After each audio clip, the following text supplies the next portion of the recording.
சிவாய நம, சித்தாய நம. நான் உங்கள் சித்திரம்மா பேசுகிறேன். இந்த பதிவில் நாம் சில எந்திரங்களை பற்றி பார்க்க போகிறோம். ஒவ்வொரு பிரச்சனைக்கும் தீர்வு காணக்கூடிய சக்தி உள்ளது இந்த எந்திரங்கள். சாமி சிலைக்கு எப்படி ஒரு சக்தி இருக்கோ அதுபோல் இந்த எந்திரங்களுக்கும் சக்தி இருக்குது. ஒவ்வொருத்தர் வீட்லேயும் சிலைகளை வச்சு வழிபாடு செய்ய முடியாது, கஷ்டப்படுவாங்க, பயப்படுவாங்க. அந்த மாதிரி தயக்கம், பயம் உள்ளவங்க தங்களுடைய பிரச்சனைகளை தீர்த்துக்கிறதுக்கு எந்திர பிரயோக முறைகளை கையாண்டு வெற்றி அடையலாம்.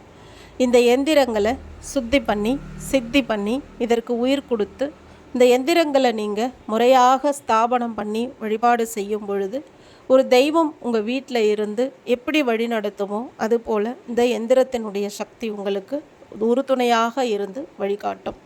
இப்போ நீங்கள் இந்த எந்திரங்களை எங்கே இருந்தாலும் எந்த ஊரில் நீங்கள் இருந்தாலும் அம்மாக்கிட்ட வாங்கிக்க முடியும். உங்களுக்கு நான் இது கொரியர் அனுப்பி வைப்பேன். உங்களுடைய பிரச்சனை என்னென்னு பார்த்து அதுக்கு எப்படி நீங்கள் இதை செய்யணும்னு சொல்லி கொடுப்பேன். சிவாய நம.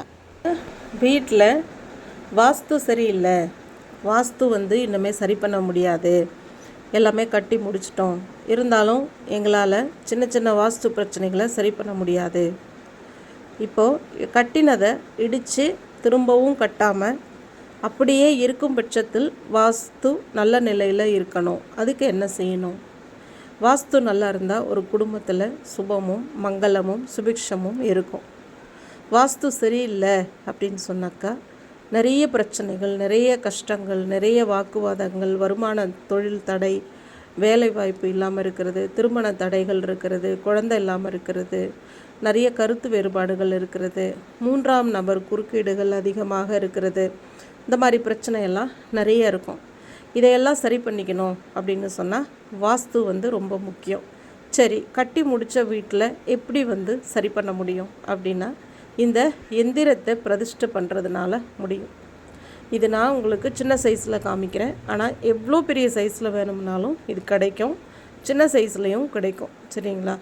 இந்த வாஸ்து எந்திரத்தை வீட்டில் முறையான இடத்துல பிரதிஷ்டை பண்ணிட்டோம் அப்படின்னு சொன்னோம்னா வாஸ்து கோளாறுகள் எல்லாமே நீங்கி வீட்டில் நல்ல ஒரு மாற்றமும் மங்களமும் ஏற்படும்.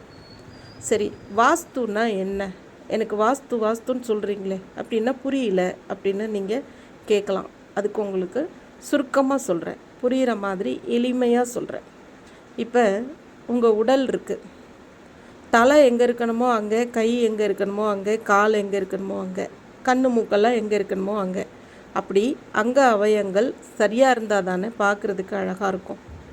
சப்போஸ் கண் இருக்கிற இடத்துல மூக்கு இருக்குதுன்னு வச்சுக்கோங்க, பார்க்குறதுக்கு எப்படி இருக்கும்? அவலட்சணமாக இருக்கும் இல்லையா? வாய் இருக்க வேண்டிய இடத்துல நெத்தி இருக்குதுன்னு வச்சுக்கோங்க, எப்படி இருக்கும்? அவலட்சணமாக இருக்கும் இல்லையா?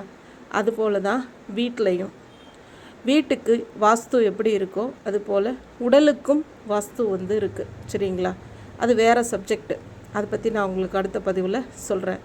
இப்போ வீட்டில் வாஸ்து பிரச்சனை இருக்குது அப்படின்னா இந்த எந்திரத்தை சுத்தி பண்ணி சித்தி பண்ணி இதுக்கு உயிர் கொடுத்து அதுக்கப்புறம் நீங்கள் இதை உங்கள் வீட்டில் முறையான ஒரு இடத்த தெரிஞ்சுக்கிட்டு அங்கே இதை நீங்கள் பிரதிஷ்டை பண்ணி இது மேலே தினமும் விளக்கு வச்சு ஏற்றி வரும் பொழுது வீட்டில் சுபம் நடக்கும், வெற்றி வாய்ப்புகள் நடக்கும், கஷ்டங்கள், சண்டை, வாக்குவாதங்கள் இதெல்லாம் குறைஞ்சு நல்ல ஒரு முன்னேற்றம் ஏற்படும்.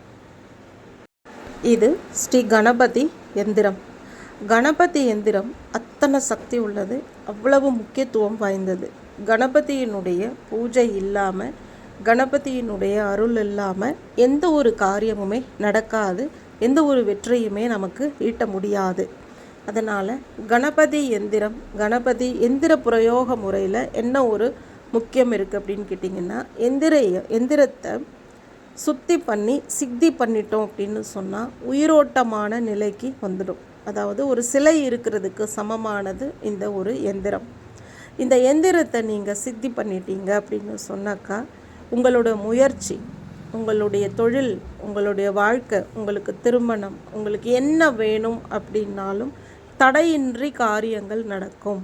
தடங்கள் அதிகமாக இருக்குது, எல்லாமே தடங்களாகவே நிற்கிது, பாதியிலேயே நிற்கிது, என்ன பண்ணுறதுன்னு தெரியல அப்படின்னு நீங்கள் நினச்சிங்கன்னாக்கா இந்த ஸ்ரீ கணபதி எந்திரத்தை முறையாக சித்தி பண்ணி நீங்கள் பூஜை எடுத்தீங்கன்னாக்கா இந்த கணபதி எந்திரத்தின் மூலமாக உங்களுக்கு நீங்கள் நினச்ச காரியங்கள் அத்தனையும் வெற்றியாகும், சித்தியாகும்.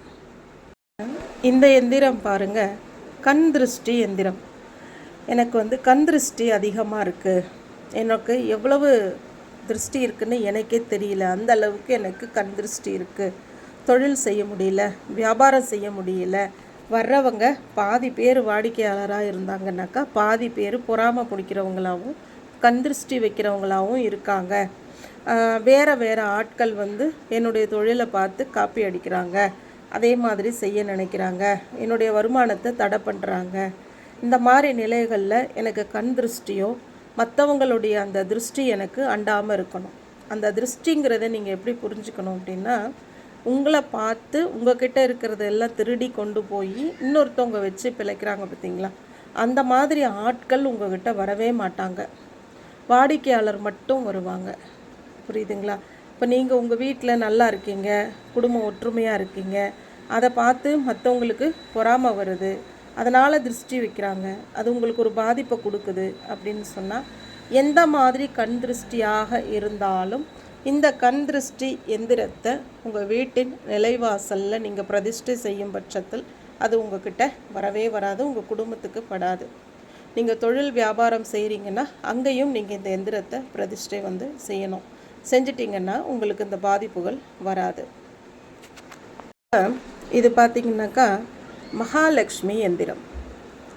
இந்த மகாலட்சுமி எந்திரம் நீங்கள் சம்பாதிக்கிற பணமெல்லாம் விரயமாகுது, வீணான செலவாக மாறுது. சுப விரயமாகட்டும், இல்லை சுபம் இல்லாத விரயமாகட்டும், வீண் விரயமாகட்டும், இப்படி ஏதாவது ஒரு கோணத்தில் ஒரு காரணத்தில் உங்களுடைய வருமானம், நீங்கள் ஈட்டிய செல்வங்கள் விரயமாகுது. நீங்கள் பணத்தை சேமிக்க நினச்சாலும் சேமிக்க முடியல, தங்கத்தை சேமிக்க நினச்சாலும் சேமிக்க முடியல அப்படின்னு சொன்னால், இல்லை சேமித்து வச்சது வீணாயிடுது, எதிர்பாராத செலவுகள் மூலமாக போயிடுது, எங்கள் வீட்லேயே அந்த செல்வம் நிலச்சி நிற்கணும், நாங்கள் சம்பாதிக்கிற காசு எங்ககிட்ட இருக்கணும் அப்படின்னு நீங்கள் நினச்சிங்கனாக்கா இந்த எந்திரத்தை, இந்த மகாலட்சுமி எந்திரத்தை சித்தி பண்ணி உயிர் கொடுத்து இதுக்கு மேலே நீங்கள் விளக்க வச்சு தினமும் விளக்கேற்றி வழிபாடு செய்யணும். சித்தி மந்திரம்னு ஒரு மந்திரம் இருக்குது. இந்த மந்திரத்தை நீங்கள் பிரயோகம் பண்ண உங்களுக்கு அந்த செல்வ வளமானது, வளர்ச்சியானது நிலையாக நிற்கும். சிவாய நம, சித்தாய நம. வணக்கம்.